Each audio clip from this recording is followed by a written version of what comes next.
morning, children. Welcome to commerce class. So in the last class we finished the 13th lesson, that is with regard to the one of the eights of commerce, that is warehousing. We finished with the different types of warehouses, and we'll move to the next chapter, 14th chapter, the next service business unit, that is transportation. A very simple lesson.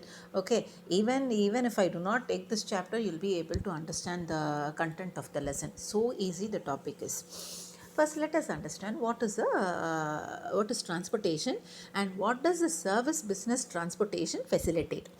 Transportation, what does it facilitate? It facilitates or it helps in the movement of goods from one place to another, from the producer point to the consumer point. Transportation is the service which helps in the movement of goods freely from the producer's point to the consumer point. It not only helps in transportation of goods, but also people are also people. It helps in traveling, facilitating people to move from one place to another with comfortability. The very simple explanation of what is transportation. Under the transportation, we have got different types of transportation. First is surface transport, water transport, air transport. Today we shall see about what is surface transport, and before that we shall just learn the definition for transport. According to Saxena, because it is a 2-mark answer, we need to learn this. Transport system acts with reference to an area, serves in the same way as a candle does in a dark room. Very a simple definition, like how in a dark room, if you light a candle, it gives brightness to the whole area. Is it like that? The system of transportation, it acts wherever there is transportation in that particular area. The service gives a bright future for the area or for the promotion of the economic activities, like how a candle does, because the presence of candle only drives out the darkness. Like that, the service, the utilization of the facility of transportation helps in improving the business activities. And let us go to the types of transport. Types of transport can be classified uh, as a surface transport, okay, and water transport, air transport. Under the surface transport, we have got so many types of surface transport. Before that, what is surface transport? When people and goods, when they are moved on land, okay, the vehicles which facilitates in the movement of goods and people on the land surface, such a type of transport, you call it as surface transport or otherwise land transport. Underline this and keep. Under that, first is pack animals. The name will give us an explanation of what type of transport is that. So when we talk of pack animals which are used for carrying loads, horses are used, mules, donkey, camel, elephant. All these are the animals where small loads of goods could be taken from one area to another. Particularly this type of pack animals transportation transportation using the pack animals is more so found in the backward area, where transport system or the road network is not proper. See, for example, in some hilly areas where you cannot provide the road facilities or rail facilities, in such places the goods could be moved from one place to another using the animal transport. Simple. We might have seen in movies where the big bark woods are being transported using elephants. Such a type of transport, you call it as pack animal transport. It is a surface transport. Next is bullock carts. Bullock carts, simple to understand. In rural areas only you have bullock carts. It is a road transport. You might have seen in Palani, when you visit Palani Hills, okay, surrounding that Palani area, you will be having the carts which is driven by horses also. And in village areas, you have the bullock carts where the goods are being taken. It is driven by ox, where it is taken from the rural areas to the deep villages, okay, where there is where the actual process is there, a process of agriculture is happening. So for the movement of particularly the goods, and many a times people also use the bullock carts for taking their goods and selling the goods in the market. And even in villages, okay, where they have to bring the goods for the Sunday shandy, that is, you call it a Sunday, to bring their commodities and sell in the shandy market, they use the bullock carts. Even now, you could see the bullock carts are being used to load and upload bricks and all. Okay, bricks, sand, all those, and sometimes water. Okay, the drums of water for that. In rural areas, they use bullock carts. Next is pathway transport. It is an oldest form of transport where it is found only in hilly areas and forest areas, where it is a remote place where human beings transportation we do not what is it employ or construct any road network or railway network. So it is particularly used by human beings only for transportation purposes, pathways. Next is roadways. Very simple. All of us know what is roadways. So it is the most prominent and potent means viable means. We use only road transport, whether it is a short distance coverage or a medium distance coverage. If it is a long distance coverage, probably we use air transport or rail transport. But if it is a short distance coverage, we use the road transport for bulky goods or even for lighter goods. So the whole India, the whole nation itself is connected with the road network. So it is very, very advantageous for the people to use road network for their business activities. And apart from that, the main advantage of road transport is because of its flexibility. Road transport, easily you can go via any type of road. Even if you are going to miss the road, it is easy for us to get the particular location. The speed at which it takes goods to the customer point, and door-to-door servicing is also available only using road transport. So because of this, it has increased because of all these features of the road transport, the efficiency of the other road transport has increased to a greater extent. Next is goods transported using motor lorries and buses. Okay, lorries and buses are also used as a road transport, where they carry men and material to the from the production point to the consumption point. And these lorries and buses, either they are driven using petrol engines, or it can be diesel engines also, depending on the competition, because they give a very tough competition to the railway network. These motor lorries and buses, okay, they give a very stiff competition to the railway networks. Next is tramways. See, tramways, it appeared in the 19th century. That is, from 1801 to 1899 is 19th century. Initially, the trams were driven only by horses. Okay, the tram was driven by, just imagine, a big tram is almost like a train with small compartments. It was driven, it runs on, what is it, parallel wheels only, like how a train track runs. Tracks are laid on the roads, and the trams run on the track which is laid on the road only. Initially, it was driven by horses. Later on, with inventions, they started operating trams using power steam, and now trams are electrically operated. You don't have steam engine trams and all. And this is particularly used to cope up the peak hour traffic in big cities and all, where too heavy traffic is there with railway network or in road network. These trams serve to be an alternative for motor buses or for railway networks. Initially in 1933 till 1933 in Madras city, we had the tramways. Next is railway transport. See, with the invention of the steam engine by James Watt, there was a big revolution in the industrial revolution. You might have learnt in 9th standard history, okay, where revolution took place, and industrialization was one of the biggest reason for the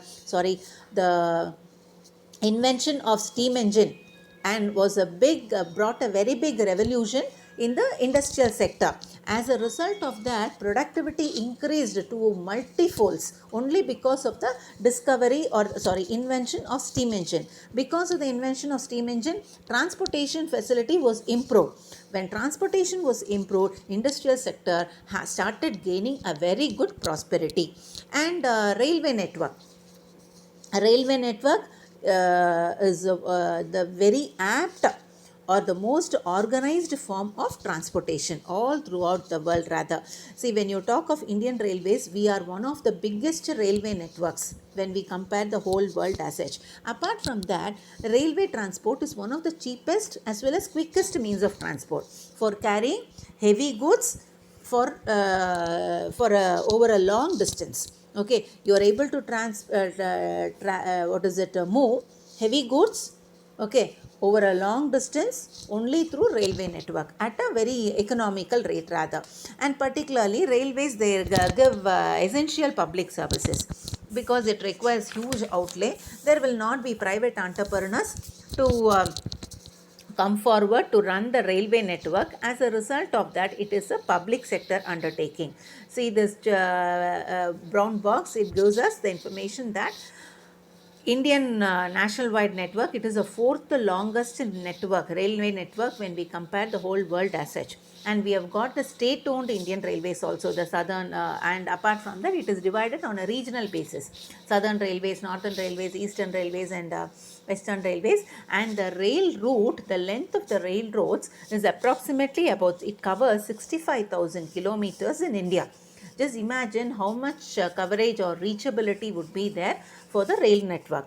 And it is said that in 2013, almost 8 billion passengers are carried using the railway network. And it is one of the biggest public undertaking, public utility, which is operated by the public sector undertaking by the government only. Now let us understand what are the advantages of railway network. Very, very simple to understand, children, because it is a network or transportation facility which each one of us we are utilizing in our day-to-day life. So the first thing is, it is very well suited for carrying heavy loads and bulky goods, and that too particularly for long distances. And apart from that, it can provide long distance journey throughout the day and night. It can work. Okay, there is no risk involved in traveling during the night time. And the goods could be taken to the delivery point unbroken. That the service is not at all broken from throughout the day. 24/7 the rails are running. Once it reaches morning, you start, night you start here in Coimbatore, morning you reach Chennai. Again morning you start from Coimbatore and reach from Chennai, and you reach Coimbatore at afternoon. Afternoon you start from Coimbatore and reach Chennai by night. So throughout the day the service is unbroken. Okay, it is the service is not interrupted. The third thing is, it provides better production and safety for goods. When the goods are transited through motor transport, there is all possibility of the goods getting damaged because of accidents or because of the exposure to sunlight or rain. But in case of railway network, rail transport, they are not exposed to sun, they are not exposed to rain, because it is taken in covered wagons only. So the goods are dispatched without destroying the quality of the goods. Next is, though initial investment is very high, we know that to construct a railway network, it requires huge amount of investment. Only the initial investment is very high, but it can operate for years together. Okay, just imagine the railway network was given to us by the Britishers. You might have learned Lord William Bentinck. Learning under the reforms of Lord William Bentinck, he was the first person who laid down the railway network. 3 railway networks were there. From 1813 was the first railway network from Bombay to Thane.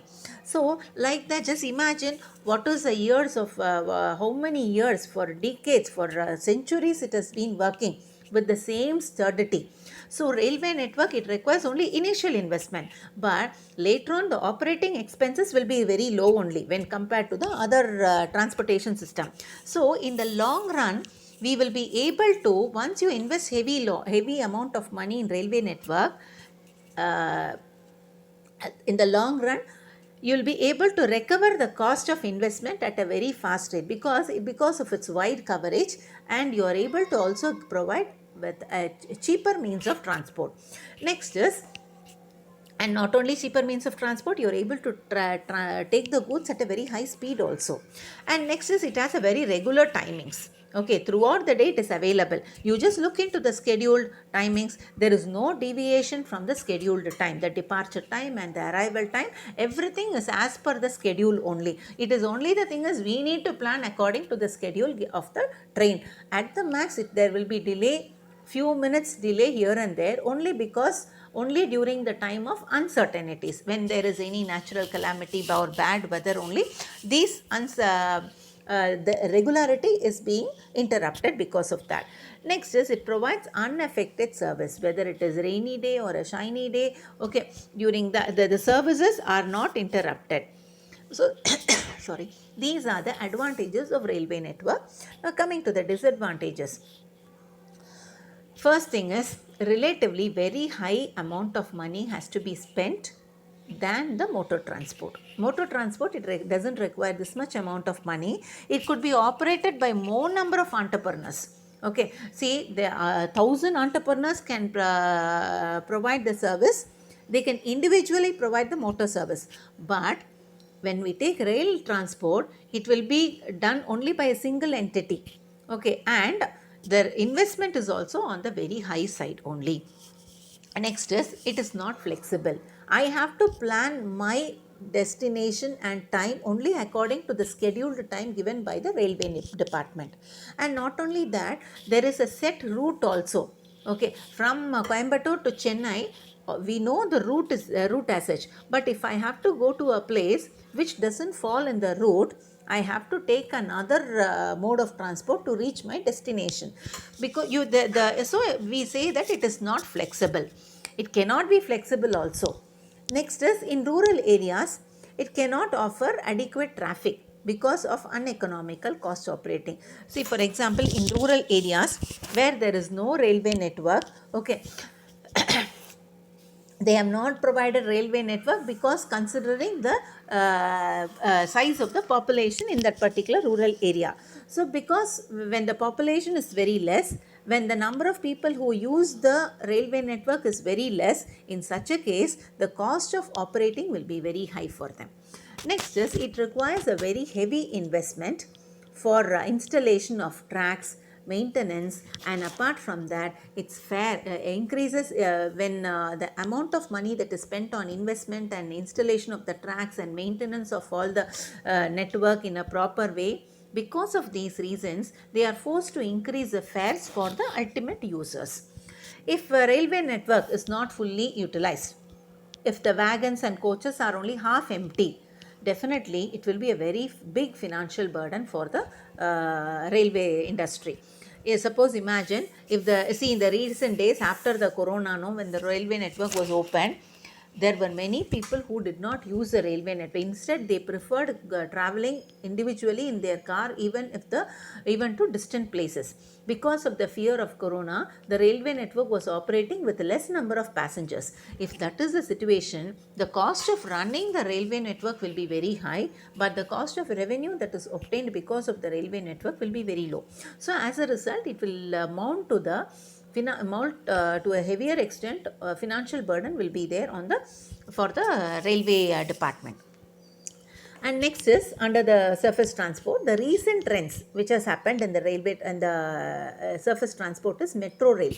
You might have heard in Chennai, metro rail, MRTS, mass rapid transport system. The name itself tells that transportation is very rapid. Rapid means what? Very fast. Okay, so it is a very comfortable mode of transportation, particularly only in the urban areas, in the cities only. It is very fast, very convenient.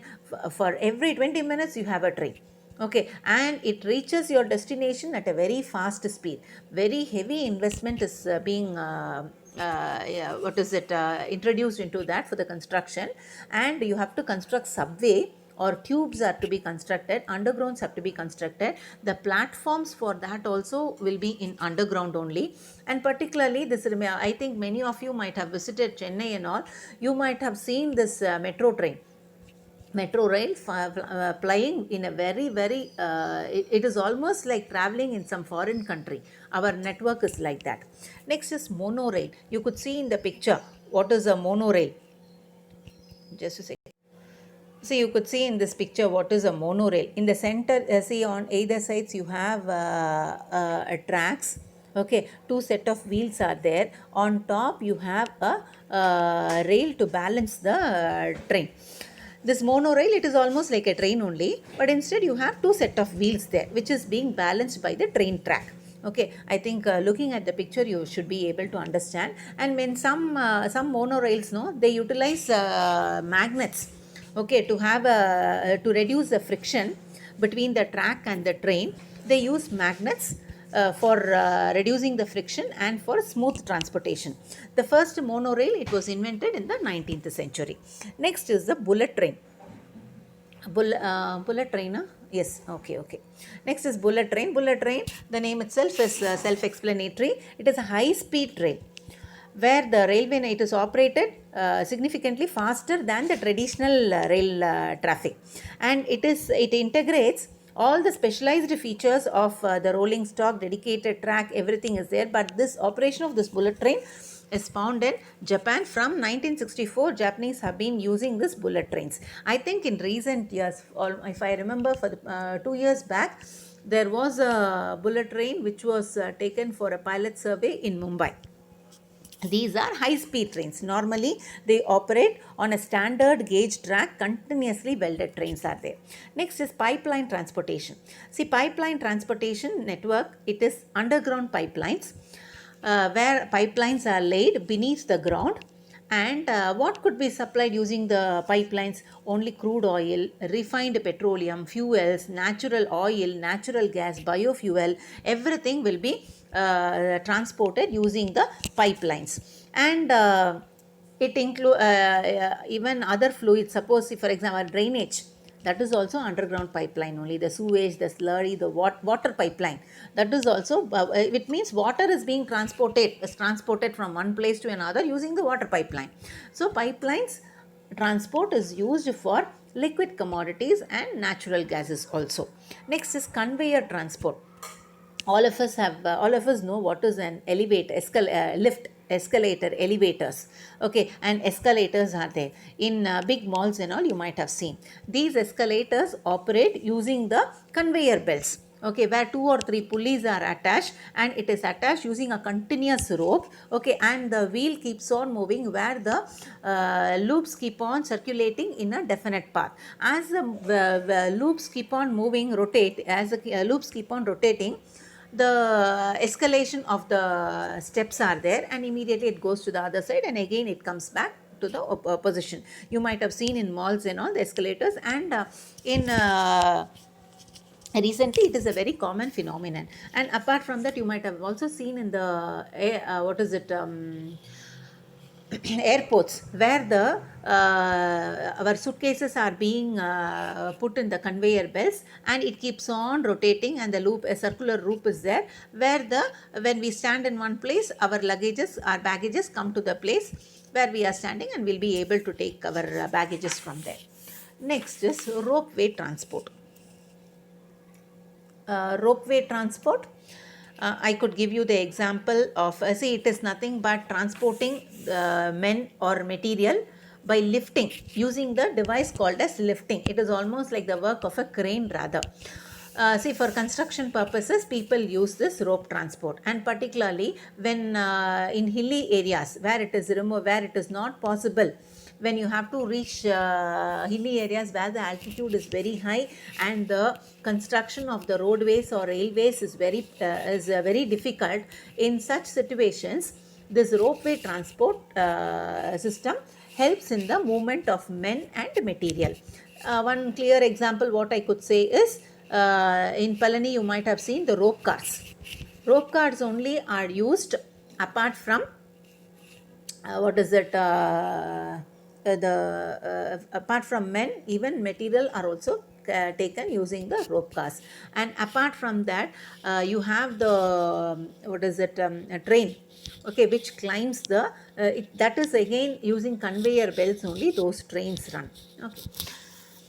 Next is hyperloop transport. See, in hyperloop transport, see in this picture you could see hyperloop transport, a separate conveyor, it is almost constructed using a fiber, and that fiber loop is vacuumed. That is, they release the air inside that vacuum. As a result of that, it speeds up the what is it movement of the rail network. This is in fact a futuristic transport system only, where you'll be able to increase the transportation speed to an immense level, and it is expected that using the hyperloop transport system you would be able to travel at a speed of 760 miles per hour.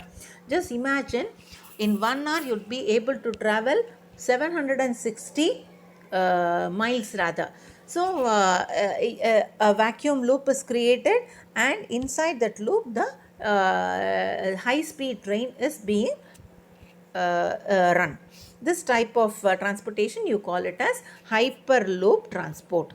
The next type of transportation is water transport. Water, as such, all of us know, it is a free gift of nature. Basically, our human civilization started where? Only in the river banks. So, water is an important source of all the economic activity, political activity, military activity. For economic activity, to make money, we are using water. We are bringing the goods into our country, and we are taking the goods out of the country using water transport. For political purposes also we want, and for military we have the navy operating on the water transport only. So in the recent days we could see a very remarkable improvement in the construction of water transports. When we talk water transports, means it is designed with a motto of taking the goods on a speeder basis, and safety is also being ensured. And when we talk of water transport, ships and boats are the primary examples of water transport. Here, the process of moving of people or goods, it is done by barges, boats, ships, or sailboats. It is transported over seas or oceans or small lakes or even canals or even rivers are also used. So recently also you might have seen, when Chennai was totally flooded, only the water transport was, they used the water transport to take the material for the people who were stranded because of this rainwater. There are two types of water transport. One is inland water transport, the other is ocean water transport. When we talk of inland water transport, it comprises of rivers, canals and lakes. The goods are being taken from one place to another within the geographical boundary of the country. You call it as inland water transport, where the canals are constructed, rivers are let to ply on the canalized pathway. So they artificially create this waterway by constructing canals.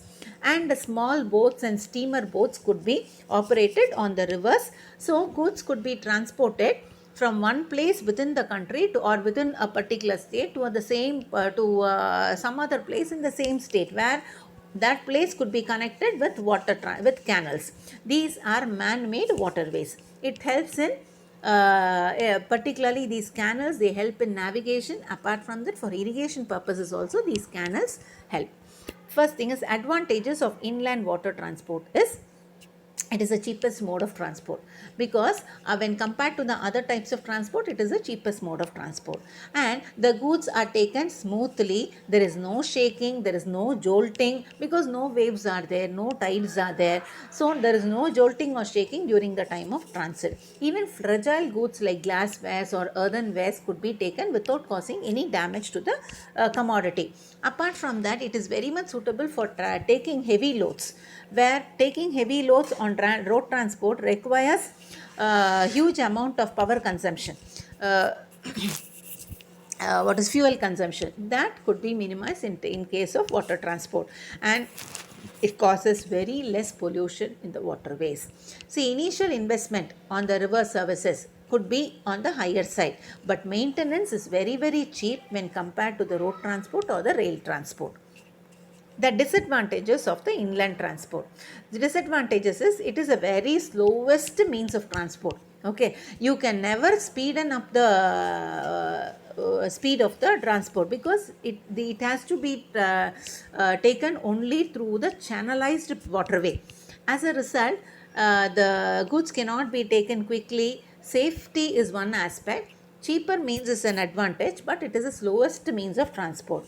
Next is, during the time of rainy season or during the times of flood, lack of flow of water during the summer season, this canal transport will be affected because there will not be sufficient water for the boats to ply or the steamers to ply. And even during the heavy rainy season also, there will be abundant water. As a result of that, the boats and steamers cannot ply. And sometimes rivers can also change their way. Okay, rivers can, because of this, it led to the stoppage or uncertainty in the usages of the means of transport, because the river routes also changes. Because of that reason, they are unable to construct the canal transport or inland waterway. I think with this, today I shall stop the class. Tomorrow we shall see the next type of water transport, that is ocean or sea transport. Thank you, children. Have a good day. Bye bye.